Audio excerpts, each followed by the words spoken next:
मैं ऊपर से 1 रुपया भेजता हूं और गरीबों तक सिर्फ 15 पैसे पहुंचते हैं। ये बात हमारे देश के पूर्व प्रधानमंत्री राजीव गांधी ने बड़े दुख के साथ कही थी।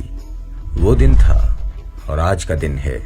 हमारे देश में भ्रष्टाचार की समस्या जस की तस बनी हुई है। कई सरकारें आईं, कई नेता हुए, मगर कोई भी भारत से भ्रष्टाचार को खत्म नहीं कर पाया। मगर जब लग रहा था कि भारत देश से भ्रष्टाचार को खत्म करना असंभव है, तभी दिल्ली की सत्ता पर काबिज हुआ एक ऐसा शख्स जिसे भ्रष्टाचार से दिली नफरत थी। इस नेता ने अपना पूरा जीवन भारत से भ्रष्टाचार को मिटाने में लगा दिया था। मैं अरविंद केजरीवाल ईश्वर की शपथ लेता हूं। अब इस नेता के हाथ में दिल्ली की सत्ता थी। सब उम्मीदों भरी निगाहों से देख रहे थे कि क्या जिस समस्या का हल पंडित जवाहरलाल नेहरू नहीं निकाल पाए, जिस बीमारी के आगे अटल जी ने भी घुटने टेक दिए, उस भ्रष्टाचार रूपी दीमक को केजरीवाल कैसे समाप्त करेगा। आज दिल्ली में केजरीवाल ने ये चमत्कार करके दिखा दिया है।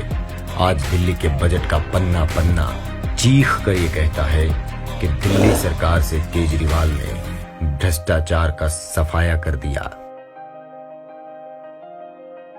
जिन फ्लाईओवर के बनने में अब तक सालों लगते थे, जिन्हें बनाने में अप्रूव हुए पैसे से डबल खर्चा आता था, आज दिल्ली में वही फ्लाईओवर जारी किए गए पैसे से भी कम पैसे में बन रहे हैं।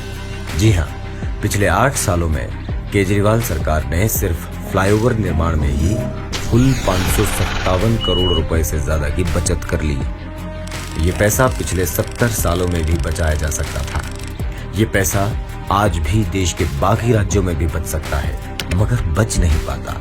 अगर इसके पीछे कोई वजह है तो वो है गुड गवर्नेंस।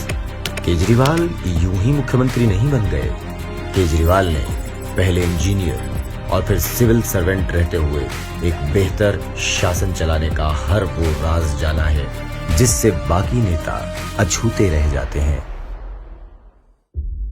आपने टीवी स्क्रीन पर लच्छेदार भाषण देने वाले नेता तो बहुत देखे होंगे, मगर भारत के इतिहास में जनता की जेब में पैसा डालकर बजट को मुनाफे में रखने वाला पहला नेता केजरीवाल आया है।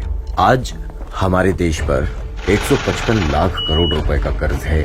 हमारे देश की सरकारों ने अब तक जो भी विकास किया वो कर्जा लेकर किया। एक केजरीवाल ही आया है जो फ्लाईओवर भी बनाता है, स्कूल भी बनाता है, अस्पताल भी बनाता है, बिजली भी फ्री करता है और उसके बाद भी दिल्ली के बजट को मुनाफे में रखता है। अगर आप थोड़ा सोचेंगे तो आपको ये साफ हो जाएगा कि कैसे केजरीवाल का ये काम किसी चमत्कार से कम नहीं है। दिल्ली का रेवेन्यू तो अभी और बढ़ना था, दिल्ली को तो अभी और विकास देखना था। इसी उद्देश्य से केजरीवाल ने नई शराब नीति बनाई थी, मगर उन्हें क्या मालूम था कि इस देश की सत्ता में बैठे भेड़िए उनके इस कदम से जनता को होने वाले फायदे को पहले ही परख लेंगे। आज मनीष सिसोदिया, सत्येंद्र जैन, संजय सिंह के जेल में होने की वजह ये शराब नीति ही है। मोदी सरकार जानती थी कि एक बार ये शराब नीति बाजार में आ गई तो केजरीवाल के पास दिल्ली का विकास करने को और पैसा आ जाएगा। ये बात उस मोदी से कैसे बर्दाश्त होती जिस मोदी की पूरी सियासत देश को अनपढ़ और गरीब रखने में है। आज यही शराब नीति पंजाब में लागू है, जो वहां की सरकार के लिए खूब रेवेन्यू जनरेट कर रही है। केजरीवाल एक मध्य वर्गीय परिवार से निकले हैं। वो 1-1 रुपए की कीमत बखूबी जानते हैं। वो जानते हैं कि अगर वो ऊपर से 1 रुपया भेजेंगे तो जनता उस 1 रुपए का इस्तेमाल कर उसकी कीमत दोगुनी कर सकती है, क्योंकि हमारे देश में वो काबिलियत है जो बिजनेस को बड़ा करना जानती है। आज तक हमारा देश भ्रष्टाचार के जंजीरों में जकड़ा रहा। केजरीवाल ने दिल्ली सरकार को इस जंजीर से मुक्त किया है। अब बारी भारत को नंबर 1 बनाने की है।